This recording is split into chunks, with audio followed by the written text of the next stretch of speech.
नमस्कार साथियों, आज की इस वीडियो में हम बात करने वाले हैं राजस्थान हाई कोर्ट स्टेनोग्राफर भर्ती परीक्षा 8 अप्रैल 2021 के फर्स्ट शिफ्ट में हुए इंग्लिश स्टेनो एग्जाम के बारे में। यहाँ मैं आप लोगों को सटीक जानकारी देने वाली हूँ डिक्टेशन के बारे में, साथ ही साथ एफिशिएंसी टेस्ट के बारे में। और लास्ट में मैं आप लोगों को ये भी बताने वाली हूँ कि किस तरीके के लीगल वर्ड्स आज के एग्जाम में आप लोगों से पूछे गए थे, क्योंकि सबसे ज़्यादा जो एग्जाम में प्रॉब्लम आ रही है वो लीगल वर्ड्स को लेकर ही आ रही है। तो उसके लिए आप वीडियो को लास्ट तक देखिएगा। और अगर आपको जानकारी पसंद आए तो चैनल को सब्सक्राइब कर दें और वीडियो को लाइक कर दें। साथ ही साथ हमारे टेलीग्राम चैनल को भी आप ज्वाइन कर सकते हैं फॉर मोर सच वीडियोस। तो चलिए शुरू करते हैं आज के डिक्टेशन के बारे में कि किस टॉपिक पे आज का डिक्टेशन आप लोगों से पूछा गया था। तो आज का जो टॉपिक था डिक्टेशन के लिए वो था रेंट से रिलेटेड मैटर। आज आप लोगों से डिक्टेशन में लिखवाया गया था और मैं आपको बता दूं कि आज भी आप लोगों से 3 पैराग्राफ ही डिक्टेशन में लिखवाए गए थे। तो चलिए अब मैं आपको पैराग्राफ वाइज बता देती हूँ कि हर पैराग्राफ में क्या मैटर आप लोगों से लिखवाया गया था। तो फर्स्ट पैराग्राफ की अगर बात करें तो फर्स्ट पैराग्राफ में जो मैटर था वो ऐसा होता है कि जो प्लेंटिफ होता है यानी कि जो परिवादी होता है उसकी मृत्यु हो जाती है और 12 महीने तक अगर रेंट पे नहीं होता है तो ऑटोमेटिक जो लीज़ होती है वो कैंसिल हो जाती है। बट इस केस में ऐसा नहीं हुआ था, परिवादी के मरने के बाद भी लीज़ को कंटिन्यू रखा गया था। तो उसी से रिलेटेड मैटर आप लोगों से लिखवाया गया था। साथ ही साथ लिमिटेशन एक्ट के बारे में भी यहाँ पर कुछ बातें आज के डिक्टेशन में लिखवाई गई थी। अब बात कर लेते हैं पैराग्राफ नंबर 2 के बारे में। तो पैराग्राफ नंबर 2 में आप लोगों से आर्टिकल 66 और आर्टिकल 67 लिखवाया गया था लिमिटेशन एक्ट का।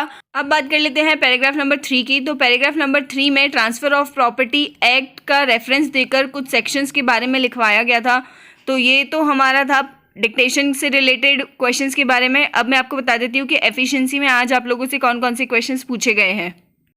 एफिशिएंसी की अगर बात करें तो क्वेश्चन नंबर 1 में आप लोगों को पैराग्राफ 1 को बोल्ड करने के लिए कहा गया था।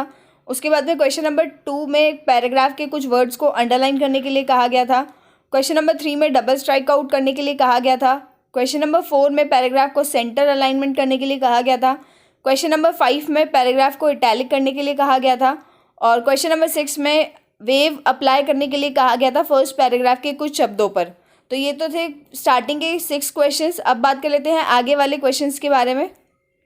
तो आप देख सकते हैं क्वेश्चन नंबर 7 में आपको किसी पैराग्राफ में टॉप बॉर्डर लगाने के लिए कहा गया था। क्वेश्चन नंबर 8 में नंबर 2 को सब्सक्राइब करने के लिए कहा गया था। देन क्वेश्चन 9 में पेज कलर को रेड करने के लिए कहा गया था, जिसमें बच्चों ने काफ़ी ज़्यादा गलतियां करी है। किसी बच्चे ने पैराग्राफ को रेड कर दिया तो किसी ने टेक्स्ट को रेड कर दिया। तो ये सारी मिस्टेक्स आप लोगों को नहीं करनी है। आपको क्या करना है, पेज लेआउट में जाके अगर आप पेज सेटअप ऑप्शन में जाते हैं तो वहाँ पर आपको दिख जाएगा पेज कलर रेड करने का ऑप्शन।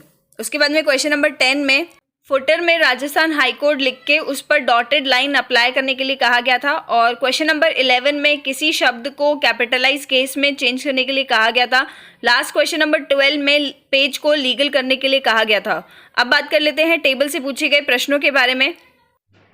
टेबल में फर्स्ट क्वेश्चन जो था उसमें आप लोगों को कॉलम के टेक्स्ट को बोल्ड करने के लिए कहा गया था। देन क्वेश्चन नंबर 2 में रो में जो वर्ड्स गिवन थे उन्हें अंडरलाइन करने के लिए कहा गया था। और लास्ट में क्वेश्चन नंबर 3 में आप लोगों को कैरेक्टर स्पेसिंग करने के लिए कहा गया था पॉइंट 1, बट कंडेंसिंग के बाद में ये कैरेक्टर स्पेसिंग आप लोगों को करनी थी। अब बात कर लेते हैं लीगल वर्ड्स के बारे में जो आज के पेपर में आए थे। तो सबसे पहले तो है plaintiff, limitation act, lease, rent agreement, transfer of property act, reference, evidence, proceedings, rent tribunal, appellate, article, increment of rent.